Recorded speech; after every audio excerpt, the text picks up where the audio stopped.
All right, Charles, we're ready.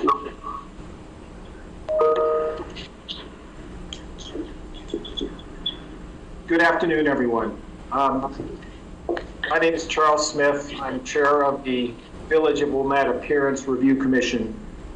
And I'd like to call the Monday, June 29th, 2020 meeting to order. Lucas, given that this is our first virtual Appearance Review Commission meeting, I'd like you to formally confirm the presence of the Appearance Review Commission members, if you could, please. Yes, I'll do a quick roll. Nada Andrick. Present. Richard Bill.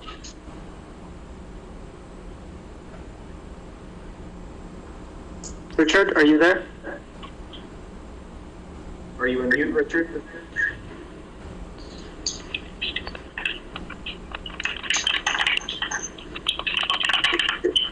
May have lost. Oh, he's coming back in.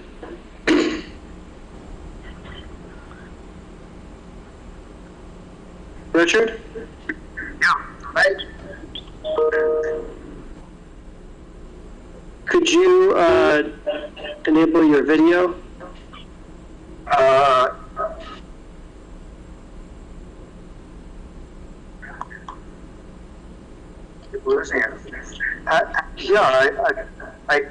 I had it on the computer.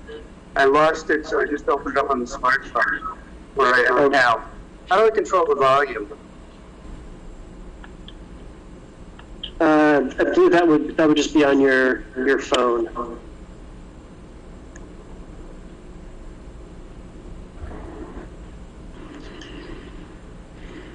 Okay, there we are. That's the picture. We get the volume. Okay. Better. Okay. Great. I'm just doing roll right now. So Richard Brill? Yes, I'm here. Great. Devin Castellano? Present. Doug Johnson? Present. Mason Miller? Present. Jeffrey Saad? Absent. And Charles Smith? Present. Thank you. Thank you. And I would like to next let our community participants know that this is a public meeting, and by virtue of it being a public meeting, we do want to swear in those of you that may give testimony at today's meeting. So I'm going to read a statement, and Lucas, if you could document for the minutes that it was read, and participants will have agreed to, by consent, what I'm about to read. This meeting is a legal proceeding, and all testimony tonight or this afternoon must be given under oath. If you are here and are planning to testify, I would ask that you raise your right hand at this time and state the affirmative. Do you swear or affirm that you will tell the truth in the testimony that you're about to give? If so, please say, I do. I do. I do. Thank you. Okay, so we have an agenda that will include approval of minutes. We have a consent agenda. We have two cases that we will review and give feedback for this afternoon. The first thing I'd like to do is ask if there is a motion from our commission to approve the minutes from the June 23rd, 2020 meeting that we conducted. So moved. Second. I'd ask for any comments or clarifications to the minutes as they were distributed.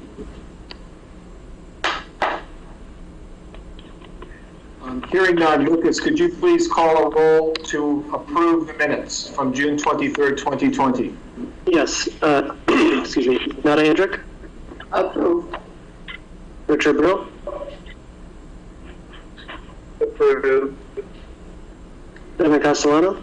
Yes. Doug Johnson? Yes. Mason Miller? Yes. Jeffrey Saad, absent. And Charles Smith. Yes, approved. Okay, thank you very much for that exciting start to the meeting. I'd like to move on to the next exciting item, and that is our consent. We have a case from Torino Ramen. And Lucas, could you please overview the submission for us? Sure. Case number 2020 AR06 for 1162 Wilmette Avenue, and they are requesting an appearance review certificate for a conforming projecting sign. So this sign will be located above the storefront, kind of in between their original storefront and their new storefront where they expanded earlier, late in 2019. This is a sign which is, as I said, conforming. It's conforming in size and location.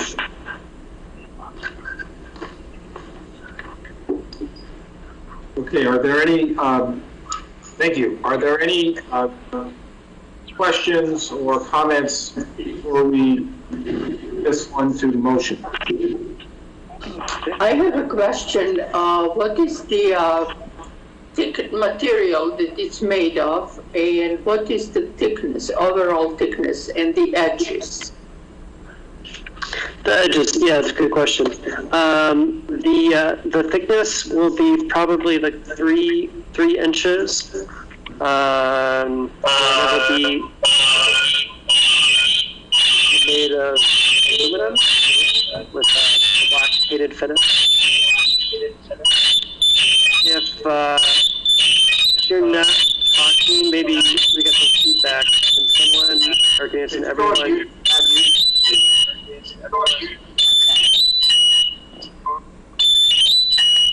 I have two Richards. Okay, I just muted everyone, so if you wish to speak, oh, I see. Richard, it looks like we have you in here twice, so that might be from some of the feedback. So if you can.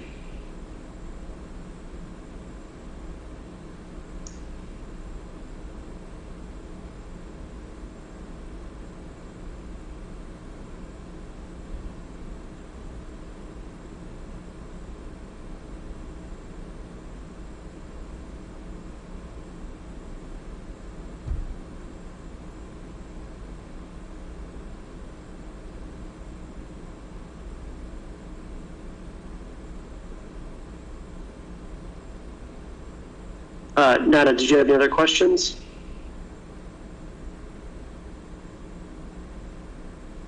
Oh, sorry, Nada, you're muted. You could take yourself off mute.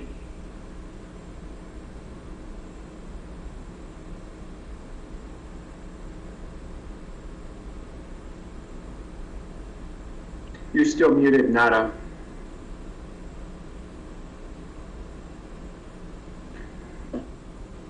Richard, can you turn off either your phone or your computer?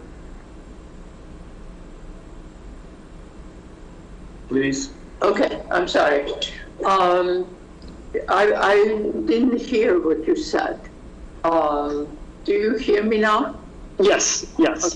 So the sign, it will be an aluminum sign, and it'll be roughly 3 inches thick.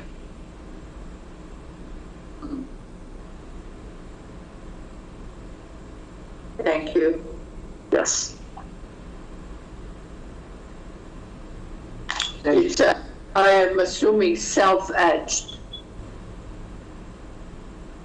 I'm sorry, what was that? I'm assuming that it is self-etched. What is the 3 inches material? The same metal, I suppose, as the Yes. on the bit. Okay. Yes. All right, thank you. You're welcome. Looks good. Can you clarify that this is this illuminated internally or not? No. It would be non-illuminated. Okay, very good. Okay, any further questions? Just one comment. You said that the sides, Lucas, were the same color as the sign, but from the illustration, they appear to be a different color, which is maybe neither here nor there, but... I'm sorry, what's that again? I think you remarked that the sign edges were the same color as the sign. I'm just observing from the illustration, it doesn't appear that way. I don't think it makes any difference, but... I believe it appears to me it's just a difference in lighting condition. Yeah. Okay, thank you. Yes, that's correct. Okay, so I will ask for a motion to approve the consent agenda. I move the motion to approve case number, I'm sorry, I don't have the number. AR06. AR06 as submitted. Second? Second. Lucas, could you please call a roll? Yes. Nada Hendrick, Approved. Richard Brill,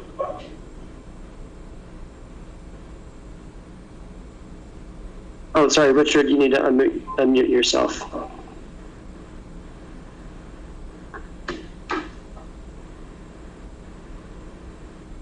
It appears as if he's frozen. Okay. Yes. Unmuted. Oh, okay. Okay, approved. Okay. Devin Castellano, Yes. Doug Johnson, Yes. Mason Miller,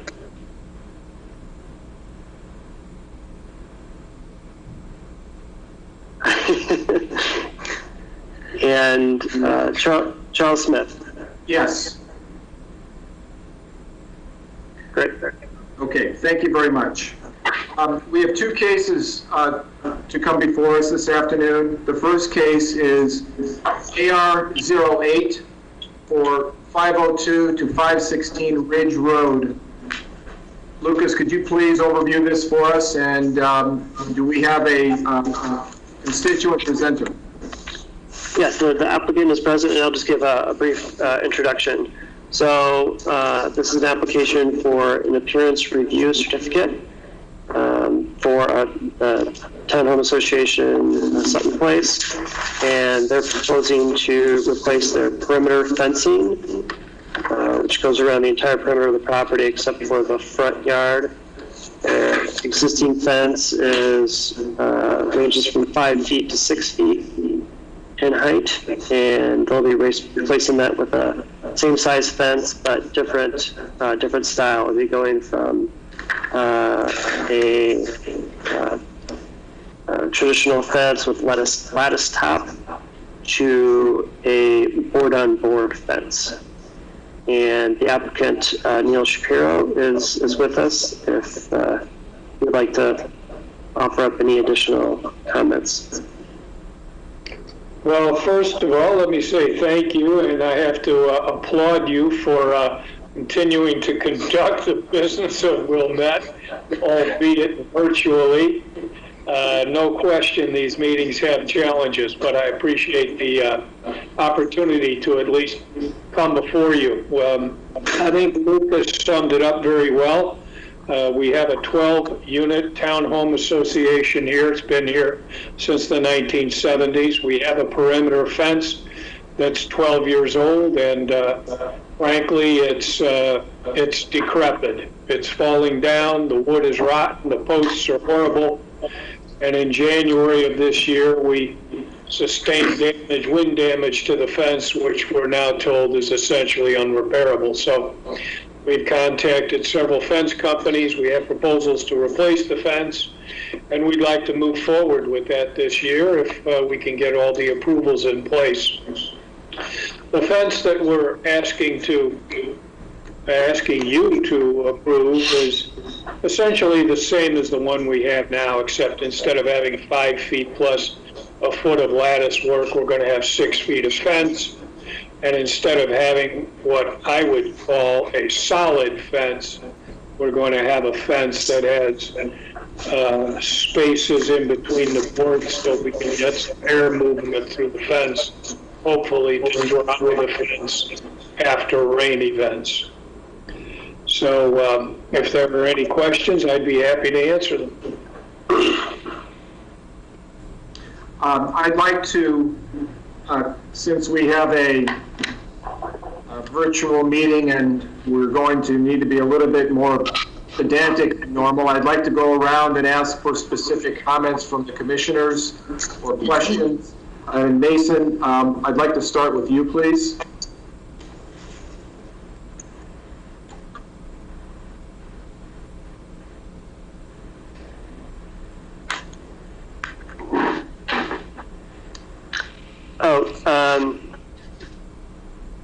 Do you have him muted, Lucas, or is that on? Yeah. So Mason, if you kind of hover over your screen, there's right here. This is where you can mute and unmute. How's that? Is that good? Yep. That works. Okay. Perfect. Sorry, I'm not used to Macs. Okay.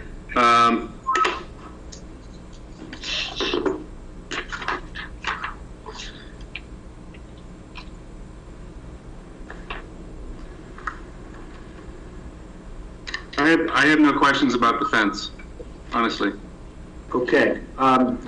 Devin Castellano, do you have comments or questions?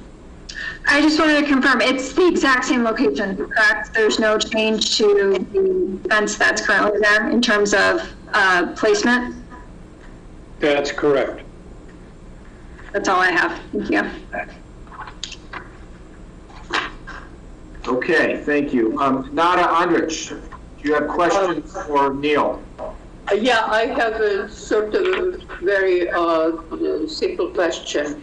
One is, so this is a cedar, right? So Correct. ultimate color is going to be weathered, right? In natural finish.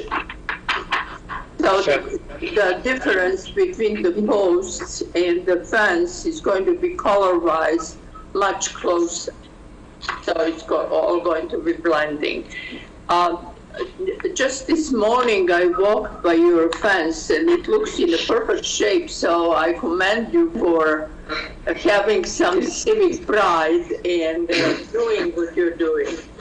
But because what you had there, so ultimately the finish is going to look like the one you have now, right? That's correct.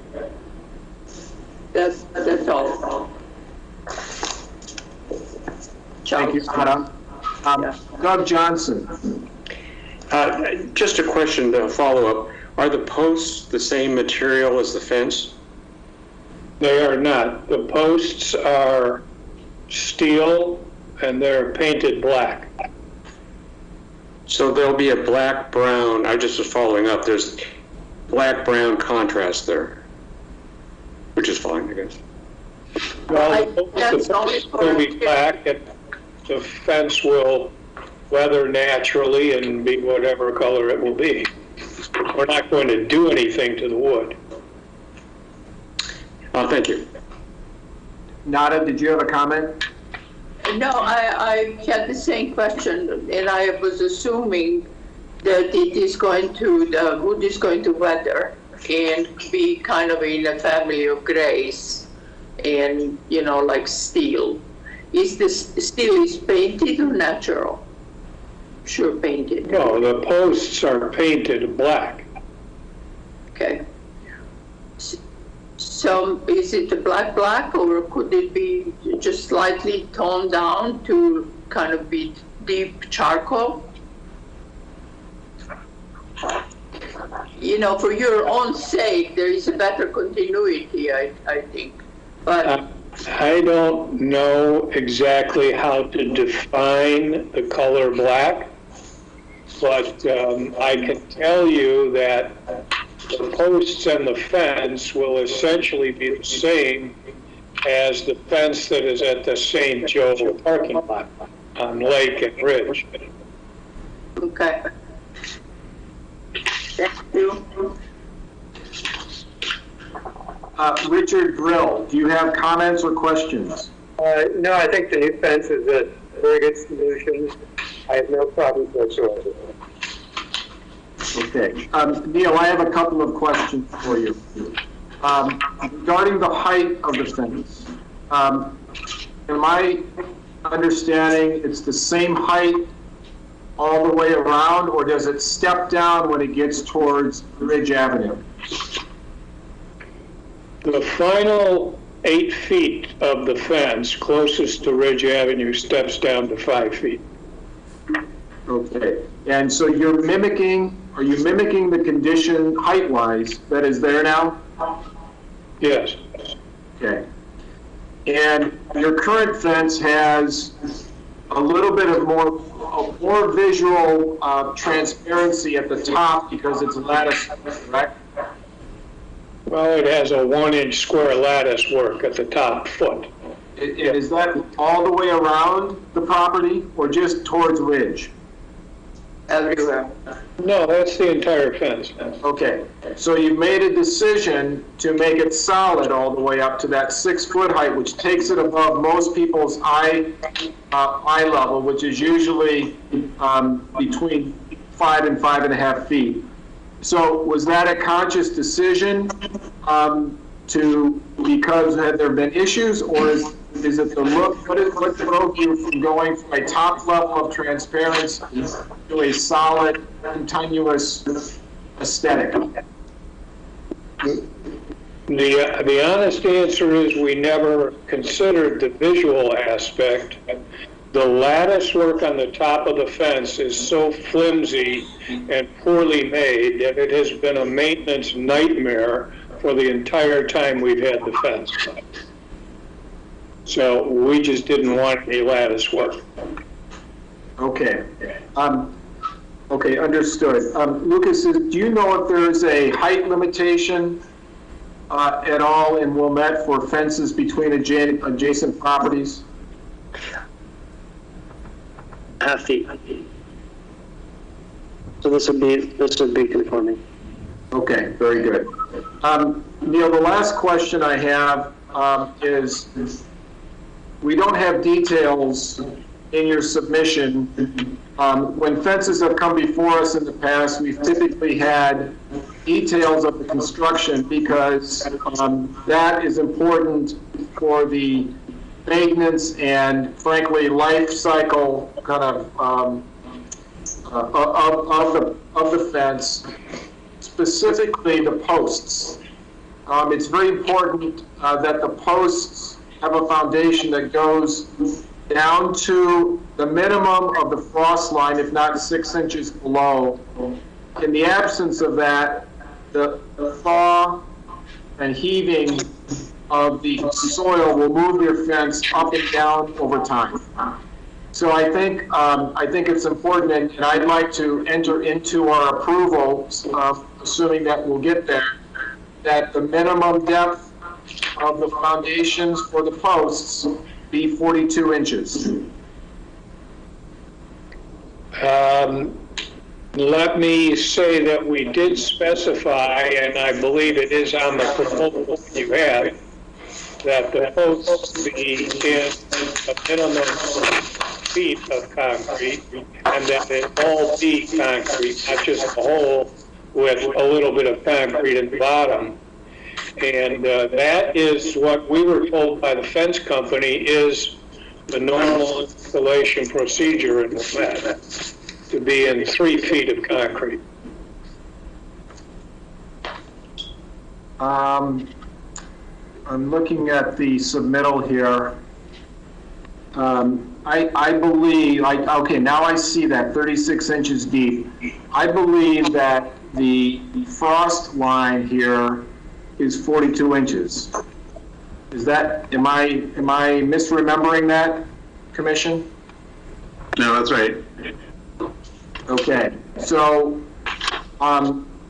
that would be an approval condition that I would have on the submission, frankly, for the benefit of the property owner.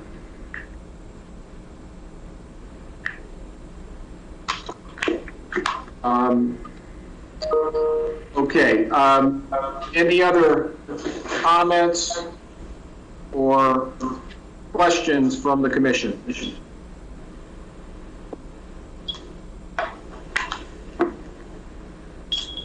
Okay, I will ask if there's a motion then for approval with the conditions as identified. Chairman, I just wanted to check if there's any public comments. Yes, thank you, Lucas. I do not see any public comments in the chat. Lucas, there are no comments submitted via YouTube. Okay, thanks, Kate. And then is there anyone on this call which wishes to speak?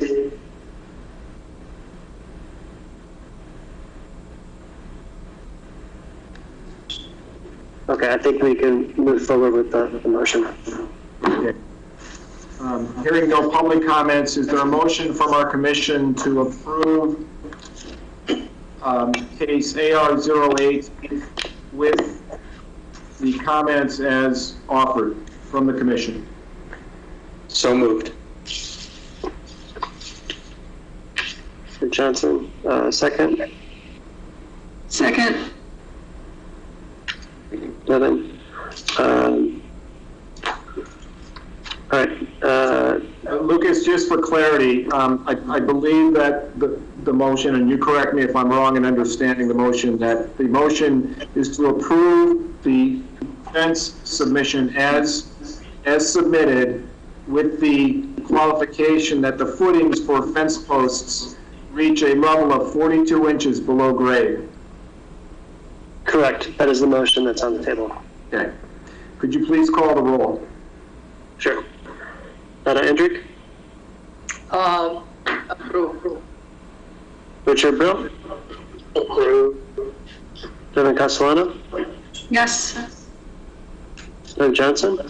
Yes. Asa Miller? Yes. And Charles Smith? Yes. Okay, motion carries. Okay, great. Thank you very much. Thank you. Okay, so we have, our next case is case AR09 1010 Central Avenue for a preliminary review. Lucas, if you could please overview, and then do we have a constituent presenter? Yeah, there's a couple people here from the representing the applicant, like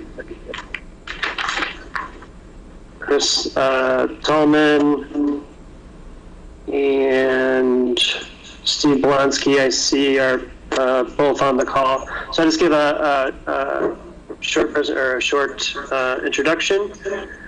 This is a preliminary review for an appearance review certificate, so the commission will not necessarily be voting on anything at this evening, just giving preliminary feedback on the plans that have been developed so far. This project is for the existing Masonic Temple at 1010 Central. The Masonic Lodge has put the property up for sale, and there's been a contract purchaser. Actually, I guess they can let us know if it's closed or not. But they're moving forward with a proposal to convert property into residential condominiums, and they'll largely be trying to keep the building intact with its current facade, needing to do some modifications to it, like installation of new windows, tuck pointing repair of some of the exterior, and then installation of rear balconies and emergency egress. I can share the plans on the screen if the commissioners would like me to. Otherwise, I can just leave it with the gallery view. Those are the ones you distributed, right, to us? Yes. Yep. I think it would be great if the applicant walked us through the project. And we do have the drawings in front of us, so if the applicant wants to refer to a specific sheet or page number, we can all look at that while it's being described. Great, Chris or Steve?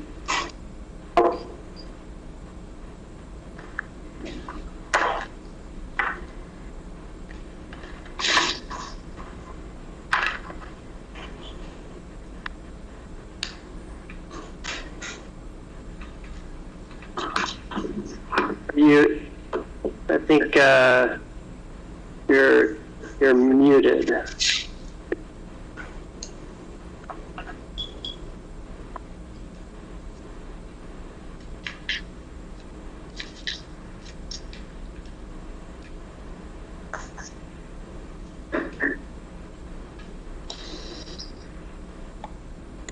Okay. Looks like both of them are using their phones.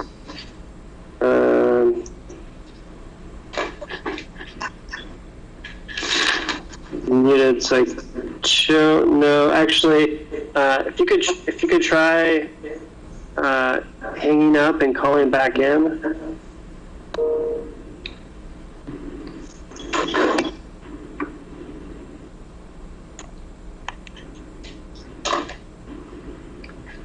Lucas, is the building in any way landmarked?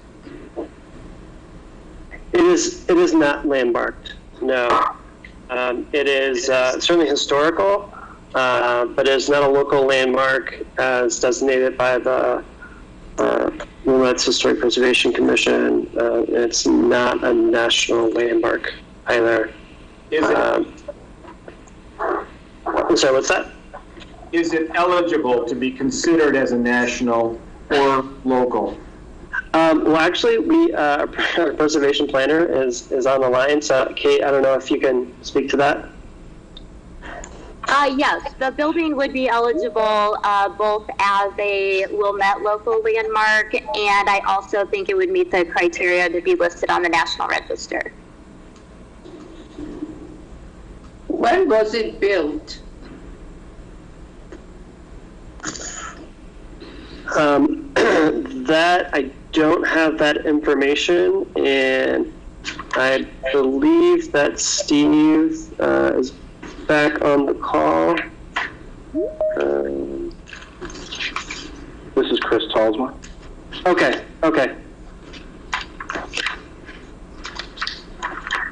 Chris, yeah, if you would like to. Sure. Did you hear the question? No, I hung up because, well, I was instructed to do so. Why don't we ask Chris to give us a project overview, and then we can go around to the commissioners and we'll have specific questions for you then, after your overview for us, please. Sounds good. I'm assuming everyone's familiar with the building as it is today. Quite simply, it's a four-story building at the southern wing. The north wing is two double height spaces. We're proposing to put 4 units per floor. There are all 3-bedroom units with the exception of 1 unit at the first floor on the southwest, which is a 1-bedroom plus den. That one's a little smaller because we needed, to accommodate some egress. The developers are proposing a 55-plus community here. And we're really leaving the shell alone to the, kind of the maximum extent possible. There are some pretty large sections of the exterior shell at the north wing, which, on the upper floors that house a large gathering room that don't have many windows. And because of the change of use, we have to provide a lot more natural light inside the spaces than the existing openings, provide. So we are adding a bunch of new glass. And also we're adding, I think, some nice outdoor space. So all of the residential units, whether they're at the front on the south of the building or at the back, will have access to these balconies, which, the residents can use. And also those will provide a second means of egress out of the building per the code. The existing masonry details are, going to remain. The front facade, the south facade, is largely unchanged. We're going to keep all the existing openings there and just upgrade the windows. I feel like I always prefer a black window frame. I don't want to accentuate the window itself. I like to, so that's the biggest change. We're going from what is, I think, a white frame to a black. We're enlarging a couple of the openings a little bit, but I think to most folks, as they drive down Central Avenue and they observe the building as they're going by, they're just going to see, I think, a nice improvement to the building, and are going to be relatively unaware of all the work that we've done inside. We're going to upgrade the landscaping. We're going to, clean some things up. The parking lot in the back is actually going to be made a little smaller. Right now, it's just a sea of asphalt that, goes lot line to lot line. We're providing some planting islands. You can see on the landscape plan the different species that we've selected. We're eliminating a large chunk of asphalt that abuts the alley between the building and the alley on the west side and putting that back to landscape and yard. We've got space for a couple of 2-yard dumpsters that's concealed behind a new fence. Gas meters and stuff we're going to be, tucked away behind the entry vestibule on the ground floor. So we're doing our best to be thoughtful about some of those things that, can sometimes be eyesores. The material that I've selected for the fence as well as the railings around the balconies is a bar grate.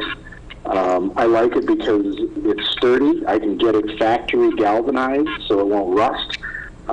We can then, paint it any color that we want, but it'll last a lot longer. And one of the things that I like about it is it's got, from a distance, it'll have more of a transparent appearance than something that, has more substantial elements, because the metal components that make it up are only about a ½ inch thick. So you tend to get a nice view through it. And then I also am proposing that the balconies themselves and all of the structure that supports them be made out of non-combustible materials, steel, and we'll have that galvanized and painted as well. So the intention there is providing something that is durable, long-lasting, and attractive. I've always been a believer that when you renovate an old building like this, that's a century old and has great details that are difficult, if not impossible, to reproduce in 2020. We use materials and elements that are, much more of the time, and that's why we're proposing this for our modern edition. Something clean, simple, which doesn't have a huge presence. And then keeping all of the nice stonework and restoring that back to, as well as we can to the state that it was. And I think at that, I'm out of words. So I'll leave it to you guys to ask questions, or if maybe Steve had anything he wanted to throw in there. This is Steve Blonsky. Can you hear me? Yes. I can hear you, Steve. Oh, yeah, basically what Chris said is that we really wanted to, keep the integrity of the building as much unchanged as we could, with, once again, meeting, current code and current light and vent. But at no time did we ever consider tearing this down. We love, the building as is and just want to kind of bring it back to its, former glory.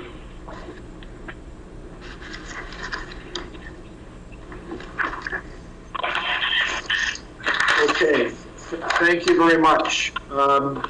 Why don't we, and understanding that this is a preliminary review that we're not voting on necessarily, why don't we offer the commission the ability to ask questions and offer comments? Mason, could we start with you again, please? Sure. The first question is about the balconies, the deck surface. What is that, and what are you kind of looking up? What's the finish of the underneath of this? We're going to propose a precast concrete planks. So you'll be looking at precast concrete planks. I'm not quite sure what the dimensions of those are yet, but imagine something probably 12 inches wide by maybe 10 feet long. So just big components that go up there. Oh, so planks, so 12 inches wide by however wide the balcony is? Well, yeah, we're still in design development, so I don't want to be too specific on that yet because we haven't gotten through the engineering, but that's a possibility. Okay. And then in terms of kind of expressing so you kind of have the columns on the outside of the railing. Yeah, you know what? I'm so sorry to cut you off there. That was, if you look at the renderings that we submitted most recently, you'll see that those are not shown, because when I was working with my engineer, he gave me a nice. Well, we're working on a system where the balconies are more cantilevered off, so you won't have columns at the exterior. Okay. So that was an earlier design that I think we're going to be able to get rid of. Okay.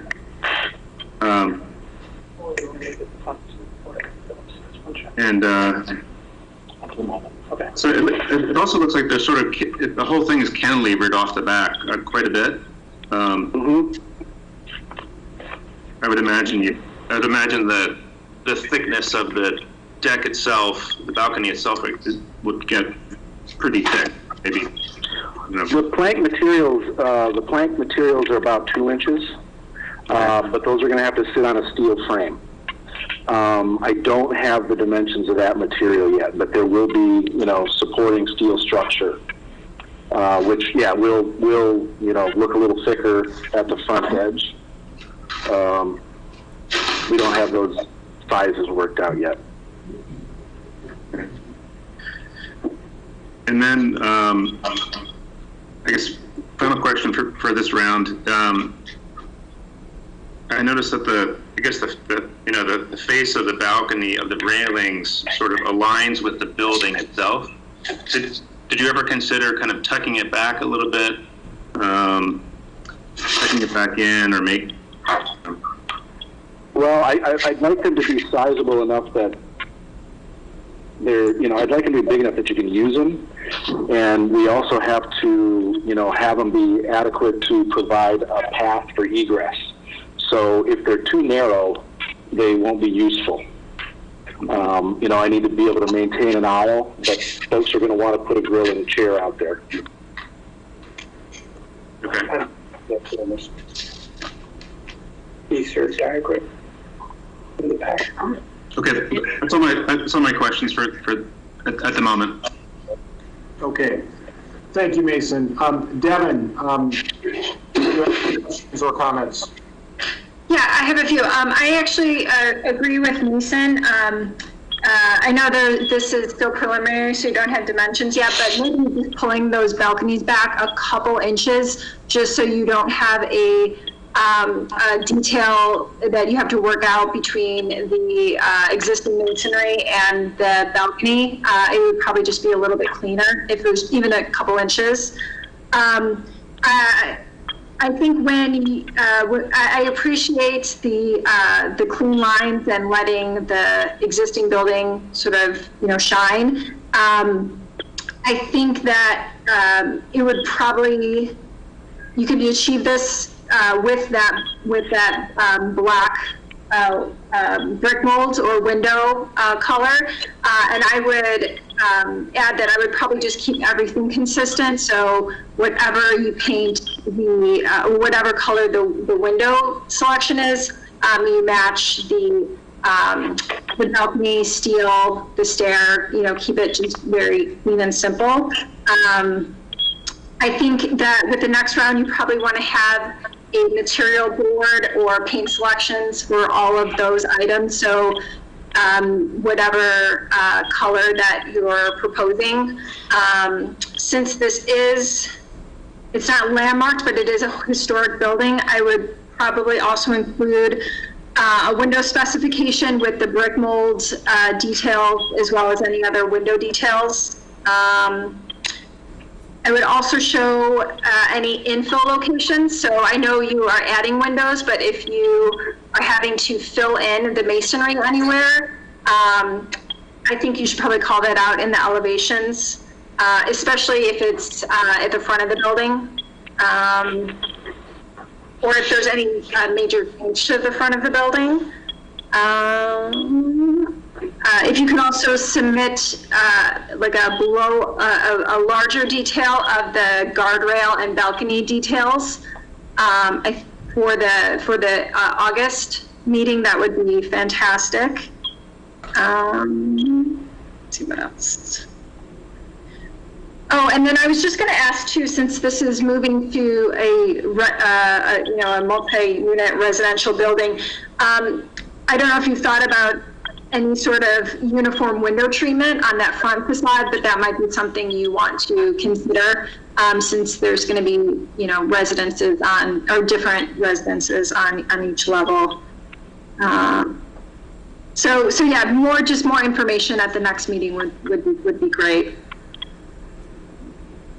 Certainly. Thank you. Thank you. And, I'm speaking out of turn, but then I just wanted to clarify something with the material samples. Since we've got a remote meeting, did you want those material samples submitted so that each commissioner has a material sample, or do you want the applicant to sort of put a material board together and have them on video showing it?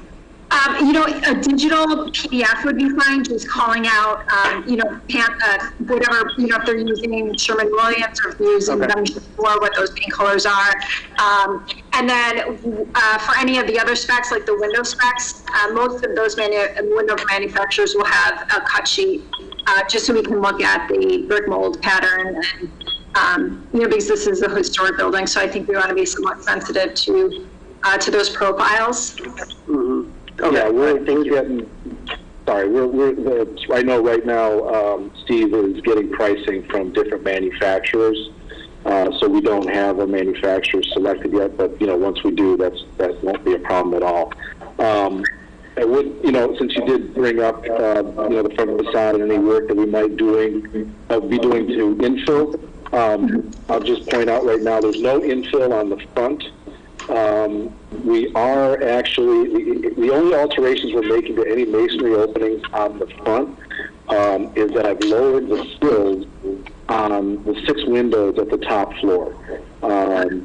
So, the band work, I think, allowed that to be done pretty discreetly. It's just, for a residential unit, those windows felt a little small to me. So other than lowering those 6 sills, the masonry openings are staying the same. There are a couple at the rear, a couple of existing egress doors at the rear on the north wing, on the east and west, that we're bricking up.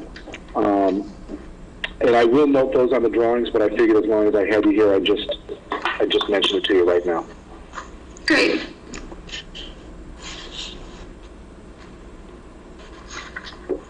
Thank you. Nada, would you like to offer comments, please? I actually was going to back up a little bit. And Lucas, this may not be something that you want us to discuss, but I would like to kind of start from the fact that this is almost in downtown Wilmette. And I don't know why I say almost. It is in downtown Wilmette. We can count our big structures in the village on one hand, and this is definitely one of them. So we have a very modest kind of a history and past in terms of these major structures. And this structure, I have to say, in the last 2 years, anytime I drove by, I felt sorry for that, because it was kind of left there like a stepchild. Nothing was going on, nothing was happening. And the building looked very strange as a kind of an extension of the very downtown of Wilmette. So I have a question, and I don't know who am I asking, but my question is, how did you envision this building contributing to the downtown Wilmette? This is Steve Blonsky. I mean, that's part of the reason we were so drawn to it, that it has such great proximity to the downtown. You know, there's tons of potential, and that we wanted to, you know, restore it, you know, like I said before, kind of to its glory days, and, you know, bring in some nice density that can contribute to the vibrancy of downtown. Well, I have to say, you mentioned that there is a new rendering that shows, I must be in color, because you were mentioning that there is something like that. I would like to see that, because I feel that what you're doing to that is so minimal, and that this building is kind of continuing its presence and existence as a little bit of a undernourished, so to say, if I can say, you know, structure. And one of the questions I have, is this going to be rental, or is it a condo? Is this all going to be sold out? Or is that going to be owned by one entity? It's going to be it's a rental, it's an apartment, so we will be the owning entity. I see. Well, I have a major concern. I feel the building looks, you know, kind of a little bit cleaned up and so on, and then left there. I'm worried about these black frames that you're talking about. Maybe they are right, but at the moment I cannot imagine and envision, because of that yellow brick and the railing that's coming and the concrete blocks and planks that are going to be used on this balcony. So there is I feel it's still not kind of a singing together. The other thing that kind of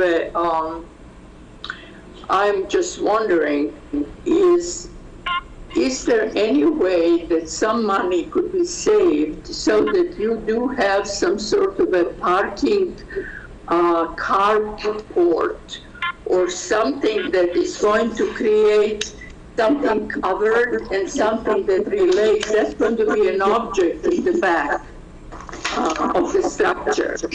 I think the neighbor right to the north of you had a, you know, kind of a study of cubes. Somebody did a new building there. And there's a very simple cube that actually is a garage, and then the house next on I believe 11th Street. So anyway, I'm just saying, here we are, downtown Wilmette. There is this big building with this parking in the back. No kind of a graciousness to living here. You imagine all these people living here coming into the garage and having, open parking there. So it looks to me like a little more generous approach to the treatment of that. I don't know, is that possible? Obviously, we have to figure out, that financially, how is it going to be handled? But I'm simply saying, as an impression, I don't think that this, shows, and there was some wealth of history behind this temple, and any kind of a nod to its, however, I don't know, famous or not, past. So, Lucas, I'm not sure you want us to, go with it and think about this and talk about it, but I just feel that there is a sort of a minimal and a very austere approach to creating the next life for this building. And I think this building can deserve a little more. So. Yeah, I mean, in terms of the thought behind the design, I'll probably want the architect to speak towards that. I know that this does also need to go to the Zoning Board of Appeals. Excuse me. Thanks. And they are requesting a floor area variation. So I'm guessing there's some concern over adding additional structure to the property. Yeah, I mean, I guess I'm a little surprised. I don't really know. I think this might be the first time in all of the historic renovation projects that I've ever dealt with where somebody was disappointed they didn't do more to the building. I'd be interested to hear what the consensus of the rest of the board is as to whether or not we should do our best to try to restore it or alter it. I think that this has probably been a building that folks have enjoyed and appreciated for decades and decades up there in Wilmette. And we're doing our best to maintain it and improve it. I don't know what else, I don't think anybody wants to make any alterations to it. I don't want to think that I'm talking about the alteration. I'm talking about the level and the choices of the details that are going to be added to turn it into its next future. And I don't, this is really basically a question, because I am also concerned, again, I'm thinking about the Wilmette and what happens, in this block after you leave the very, downtown and you continue down the street. What is that going to look like? And are we going to aggregate, the building, the Baker building, and a few others, and then we'll have some sort of a critical mass of a true center of the village? That I don't think it's a goal in itself, but anyway, this is a first review, Lucas, right? You were saying, and maybe I just don't see enough, and maybe we need to see that colored rendering that I'm sure they're going to have next time. And to see. Well, we sent the colored rendering. We submitted it. I don't know why you don't have it.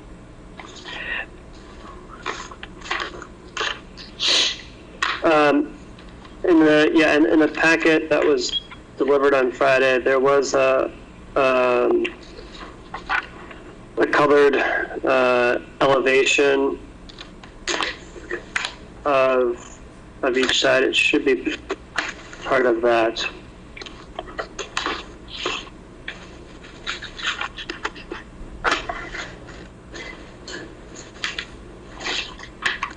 Well, I don't know, is this going to be something that we will see again, Lucas? Yes, this would be on the agenda for August 3rd. And maybe something that shows the landscape around it?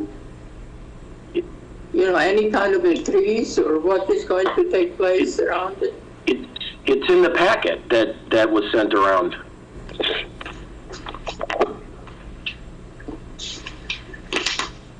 Talking about this packet. Yes. Yeah. And Donna, there were two stapled together packages of 11. Maybe I don't have that one. I thought you had it there.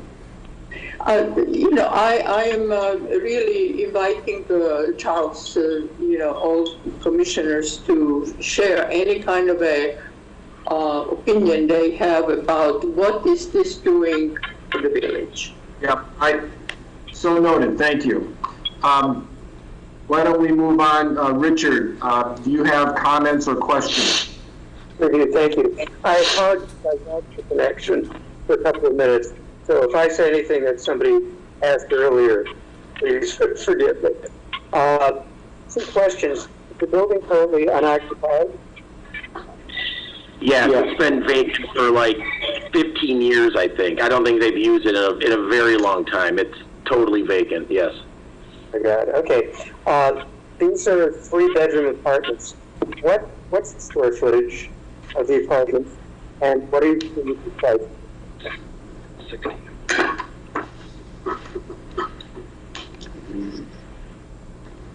The units are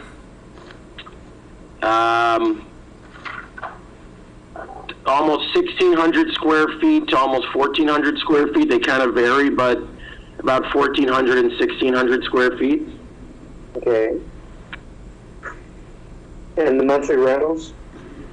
They're all rentals, yes.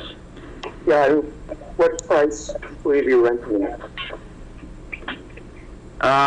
The bigger ones probably, I mean, we're still doing our market analysis, but around 3,600, 3,500 a month. And Richard, for your information, the areas of each of the units is on page sheet A002. I saw that, but it was so tiny, I couldn't read it, unless I missed something else. Maybe that's classic. I'm looking at parking on your diagram, and there's something in the order of 15 or 16 spaces. If they're 3-bedroom apartments, we don't have more than one car, a lot of units. What's the solution there? We have, I think, Chris, what do we have, 18 parking spaces? Yeah, and we as a 55-plus community, I believe we're required by the zoning ordinance to provide 1 space per unit. So we're exceeding what the required number of spaces is by the Wilmette zoning ordinance. That's correct. Okay, because if you have, you know, husband, wife with 2 cars, and you've got quite a bit of that, there's not a lot of street parking. Well, you'd be taking all this stuff on both sides of the street. It's very close to that. It's close to all the people go. So that could be a factor. Yeah, we're currently performing a parking analysis right now, and we expect that most households won't have multiple cars. It'll be the type of household that spends a lot of time in Chicago at home and Wilmette at home and other parts of the country as well. Okay. Will you be there a brick around with a concrete columns and that. Could you repeat that, please? You were kind of breaking up. Cleaning or sandblasting the exterior materials, the brick and the concrete. Not sandblasting, a pressure and chemical wash, probably pressure wash, not sandblasting the exterior. Okay. We want to restore it and, whatever's damaged, replace that.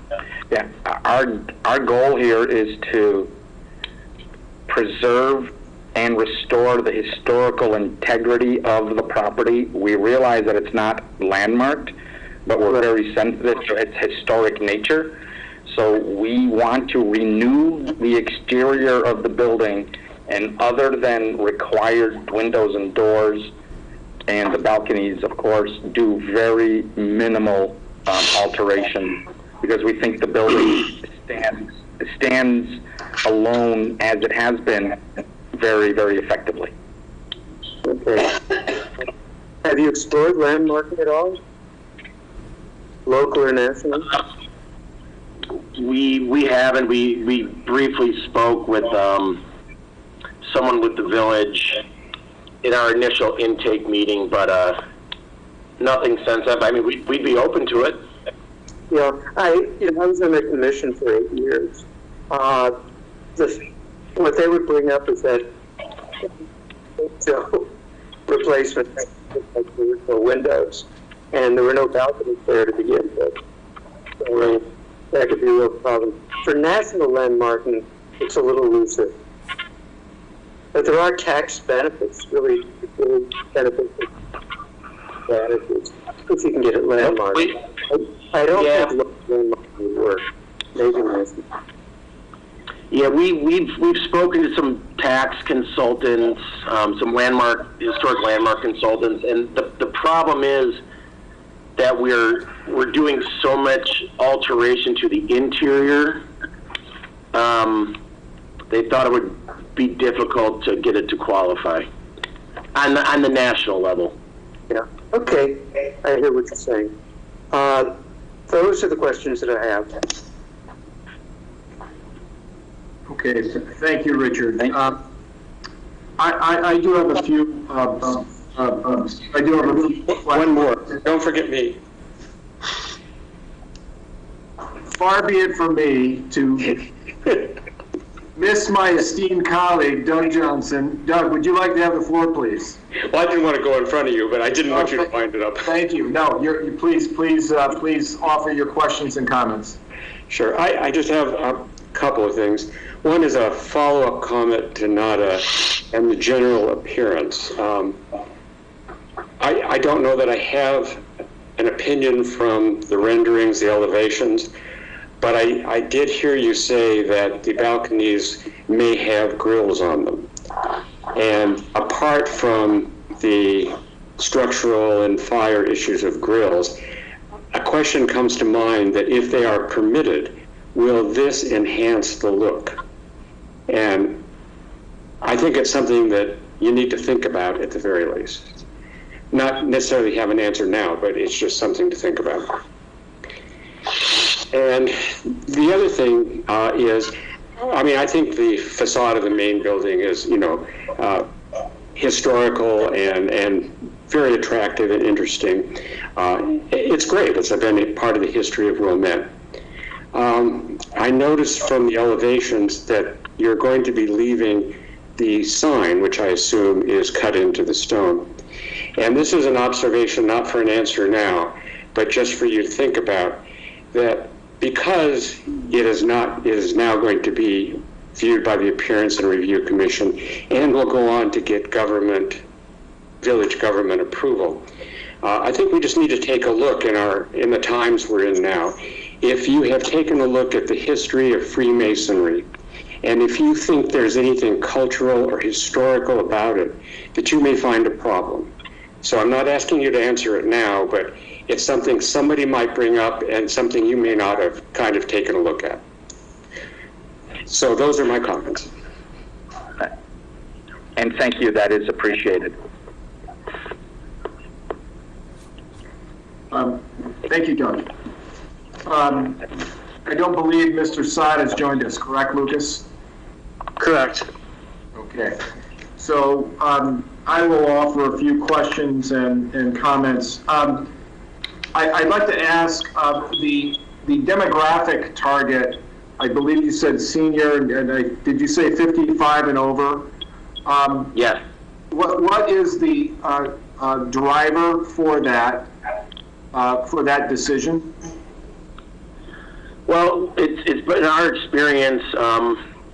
We own another property up in Wilmette, 1121 Greenleaf, and I would say the vast majority of our current tenant base are people who have lived in the area for 20, 30 plus years. Maybe their children have gone to college, their children are grown, but they want to stay in the area, and they're not ready to go downtown. Their children are up here, their grandchildren are up here. They may have a second home somewhere else. We just feel there's a demand for that age demographic, and it's been successful for us at another property. So. Okay, very, very good. I wanted to understand that in lieu of the parking issue, and understand if the parking was driving that market directive, or that was a happy result of only having to have one unit or one stall per unit based on that target market. In full transparency, a little bit of both. I suspected as much. And I'm not saying that's wrong, because I think what we want to do as a society is build transit-oriented development. This Absolutely. is adjacent to the metro, obviously, not that long of a walk to the L, and there's bus routes, and as Nada correctly emphasizes, this is part of the downtown environment within walking distance. I have really strong concerns about the balconies and the impact of the balconies. You eloquently talked about restoring the building, and it's in many ways paid homage to the architecture of the building.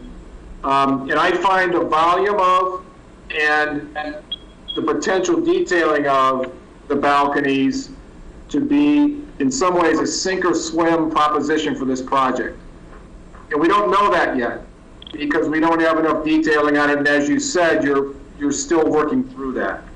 On the surface, if I take at value, and I'm not 100% sure, some of the renderings that you said half-inch bar stock, and then it looks like there's a mesh grid on balconies in combination with precast concrete planks, which after a couple of years, the joints start to look bad. I think there's a strong potential for something that wouldn't meet the quality of the existing building from a balcony perspective. And you're hearing that from somebody who loves outdoor space, and if I'm ever in a high-rise or a multi-unit building, I want a balcony. So I get that.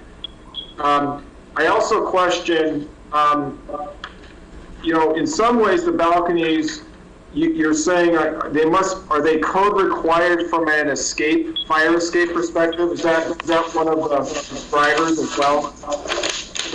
Well, they're not code required, but they provide us an opportunity to create a second means of egress. So it's a kind of a two birds with one stone situation.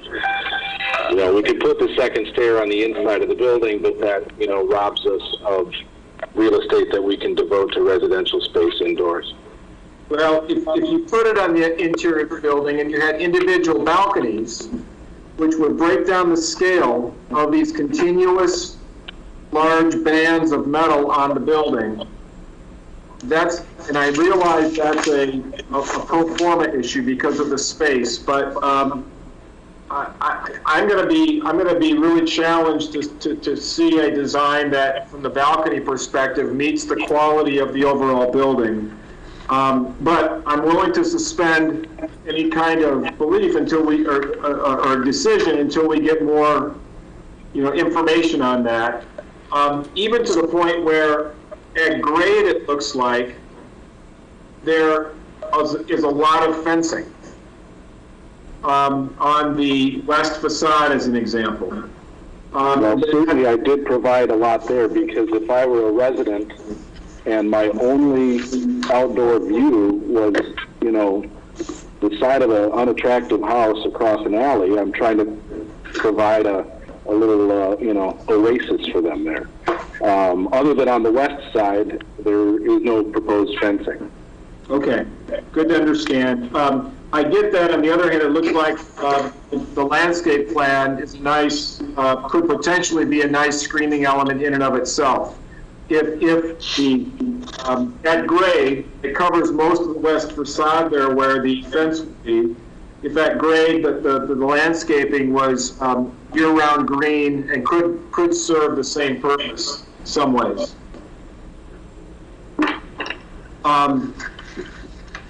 I think that's the majority of my comments. I also would like to ask, do you know if the original color or the existing color of the window frames, I believe you said it was white or off-white, was that original, or was the original building window framing a light color? Is there any historical evidence of what that was? I'm not aware of any, but we could try to dig it up.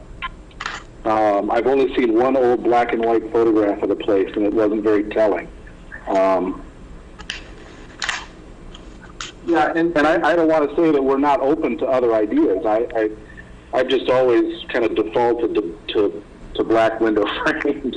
Well, no, and I get that. Listen, several of us on the commission are architects, and there's a certain aesthetic crispness to it that many of us like. On the other hand, it's a departure, and for us to, I'm really interested in the village's perspective on this building as a historic building in the city.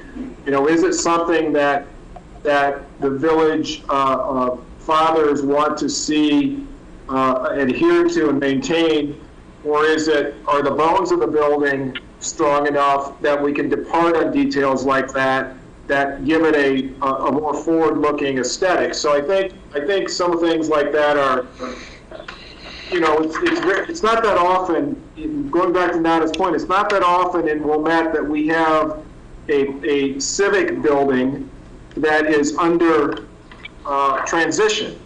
And, I think we have a certain duty to make sure that the quality of that transition is as high as it could and should be. So the fact that it's being repurposed, in my mind, is phenomenal, and it's wonderful. But that doesn't necessarily give the designer free pass to take a building that has a certain solidity to it and wrap it with balconies that may or may not either, frankly, complement the existing architecture today, let alone in 5 or 10 years as it ages. So that would be my overarching observation versus any kind of directive at this point. A challenge, if you will. If you will. Okay. I will ask the commissioners if there are any further comments before I solicit any public comments. Yeah, I'd just like to add a few quick things. Going back to the ground floor units, I think ground floor units are tough in any residential building. So some thought around what that's going to be like for the residents on the ground floor, going out there and kind of, what does that look like? What's the surface of, is it a patio? Is it just grass? Is it, what is it underneath? And then the second thing is, we'd like to see some lighting, understand what the lighting's going to be. Are you going to be looking up at the underside of the balconies and seeing light, can lights or indirect lighting? Because I think this could make a big difference at night. What you're seeing back there, and yeah, I'd like to also say that I think that the balconies will take. I understand what you're trying to do with the kind of the really light framework of the balconies versus the heavy masonry building. But kind of as it stands in the package, I don't know if I could get behind it or not the way it's drawn. But I do appreciate what you're doing from the design point of view. That's it. Okay, thank you, Mason. Last, are there any public comments, either written or if anyone wants to articulate anything verbally?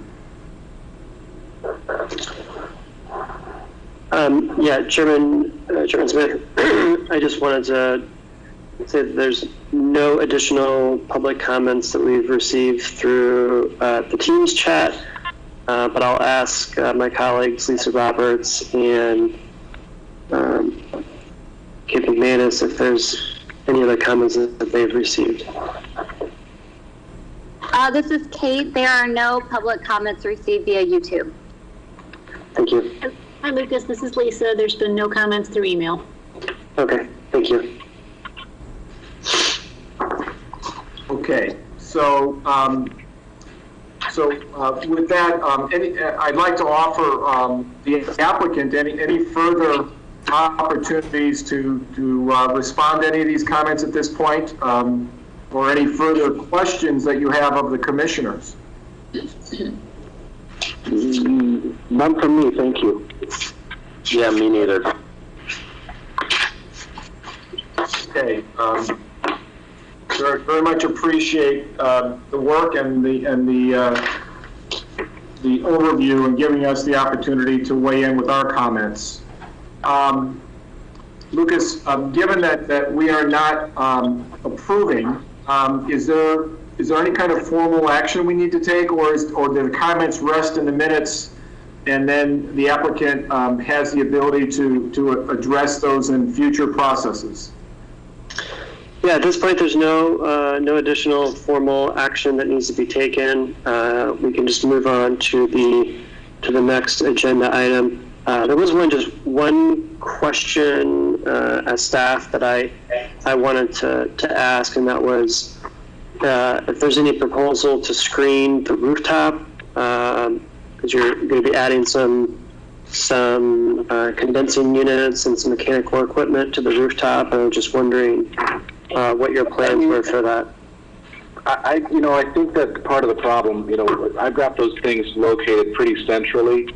However, when, you draw those things at elevation, they take on a presence that I don't think anybody's ever going to be aware of standing at street level. I can happily draw for you, provide a perspective from, the south view, you know what I mean, looking from the building from across the street. Yeah. With that angle and the height of them, they're 45 feet up. They won't be visible, so it's my opinion that screening would be unnecessary and not useful. But I'm happy to provide a drawing to support that. Yeah, I think that would be helpful. And the other question is, between this building and adjacent houses from a second or third level, will neighbors see that equipment? Because rooftop equipment is not only meant to be screened from the street, but it's also meant to be screened from elevated floors of adjacent buildings. I think it would be valuable to see specifically, because we always, we certainly do this when we put buildings in place in cities, is understand the height of that equipment. It would be valuable to see a section through there to understand that. Sure. Yeah, I'm trying to think of the structures around there. Most are going to be 2.5 story, 2-story, 2.5 story.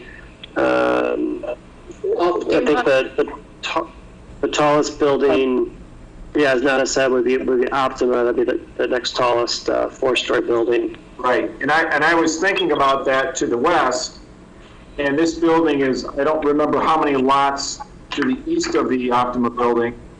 And then there are no doubt, there are trees, probably a fair amount between the two buildings. So my gut tells me that it's not an issue, but I think having a drawing that verifies that is appropriate. Yeah, I'm sorry, Richard. Do you have a copy of the building section? It is in that package, sheet A303. I do have. If that's at all helpful to you. Okay. Yeah. Okay. I did see that.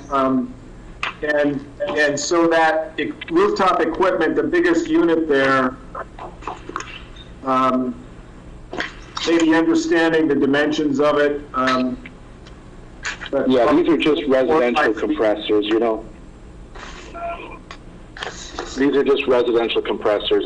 We don't have them sized yet, but what maybe they're 4-ton units. So these aren't big, gigantic things.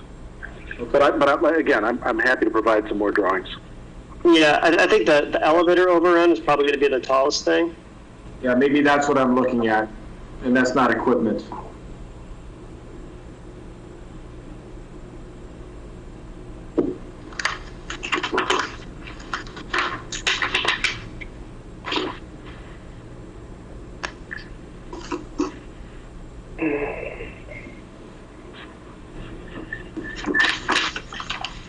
Okay. I think that's a lot of good dialogue. Lucas, I do not believe that we have another case on the agenda, correct? Correct. No other case. Okay. I'll have one last call for public comment, if on this topic or others. There is no additional comments through Teams chat. Okay. Okay. With that, we're at almost an hour and 30 minutes. So I am going to, seeing no further commission topics and agenda, then I will ask for a movement to adjourn. So moved. Second. Okay, I think on this one we'll go by voice vote, and all those in favor? Aye. Sorry, we still need to do the roll. We still need to do the roll call? Okay. Yeah, I'm sorry. Yeah. All right, that's fine. Nada Andrick? Yes. Richard Bill? Yes. Deborah Castellano? Yes. Doug Johnson? Yes. Lisa Miller? Yes. And Charles Smith? Yes.